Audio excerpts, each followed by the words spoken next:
right now.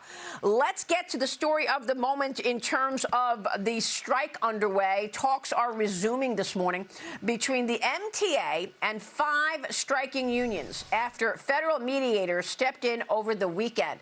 Passengers traveling to and from Long Island, New York are stuck, facing serious headaches this morning.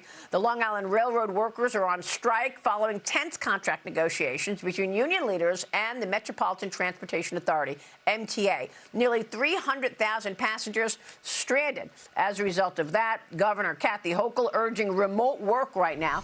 MTA Chairman Janno Lieber fully blaming the unions, saying, quote, "Our last offer literally gave them everything they said they wanted in terms of pay, but they rejected even that." For me, it's become apparent that these unions always intended to strike. Their strategy is to inconvenience Long Islanders and to try to force the MTA and the state to do a bad deal. Joining me now is the president of the Transport Workers Union, International President, John Samuelsen. John, great to have you. Welcome. Thanks so much for being here. What is your response? You just heard what the others are saying about the offer that was given to the unions. Right. So it's completely not true. Janno Lieber is actually lying about that. There has not been an offer that has given the Long Island Railroad unions everything they want or everything that the other workers at the MTA want them to get. So what we have is a situation where the governor of New York State, Kathy Hochul, and her appointed chair of the MTA have rejected 2 federal panels that gave recommendations. They rejected 2. This is a completely avoidable strike. It should have never happened.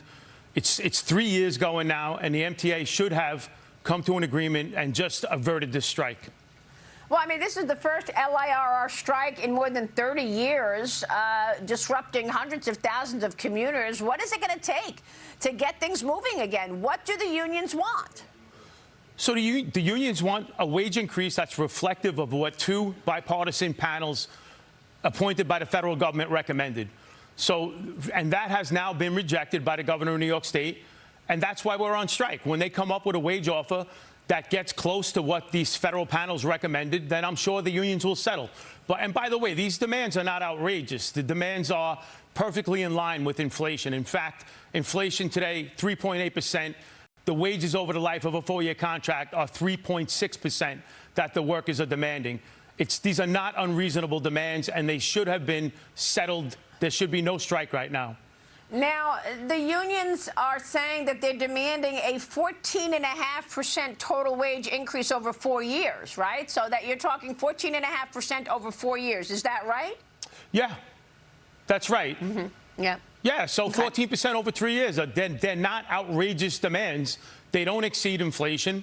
They're just right about at inflation. You know, Crane's New York Business did a story about a year ago or a year and a half ago to say that $100,000 a year in income in New York City or in New York State, downstate New York, is worth $36,000. So the New York Post today had a headline about how workers make over $100,000. It's the equivalent of $36,000 elsewhere in the country. These are not outrageous demands. The contract should have been settled, and it's all on Governor Hochul. Now, Hochul says that these workers are already the highest paid railroad workers in America. What do you want to say to Kathy Hochul, who's saying you're already incredibly highly paid? So, first of all, the cost of living in New York State is outrageous, and it's off the charts. Good point. You're absolutely right. Crane's New York, 36 grand, 100 grand. If you make 100, it's like 36 grand. So that's a non-argument by Kathy Hochul's, point. Her point is irrelevant. The workers themselves are making fair demands. They're not outrageous demands, and the contract should be settled and the strike should end. Now, John, everybody wants the strike to end, obviously, but there's another work rule fight that's sort of simmering beneath the actual 14.5% increase you want over 4 years. Management wants changes to overtime and changes to staffing rules. Unions say those protections are non-negotiable. Are those things off the table? So I'm not bargaining this contract. These unions are bargaining unto themselves. So the Transport Workers Union represents New York City transit workers and workers at Metro North. But it's my understanding that those demands aren't even being negotiated right now at all by the MTA. What's being negotiated is that final year that you referenced before and what that wage increase will be in the final year. Well, I'll tell you, I mean, you know, the headline here seems to be that when you look at technically speaking, you're only about 1% away from each other, right? I mean, you should be able to get this done since you're talking about 1 percentage point in wages, depending on what you're talking about here. But, you know, the unions used a very important date to start striking right before Memorial Day. That's putting a lot of people in bad shape right now. Was that intentional? Well, the unions gave the MTA in New York State a gift, actually, of going on strike on Friday night rather than on Monday morning. So that was 2 days that Hochul had to clean up the mess that she made, and she should have done it. John, real quick, do you think this ends soon? I do. I do believe it'll end soon. As you noted, they're very close. They're probably less than a point apart right now.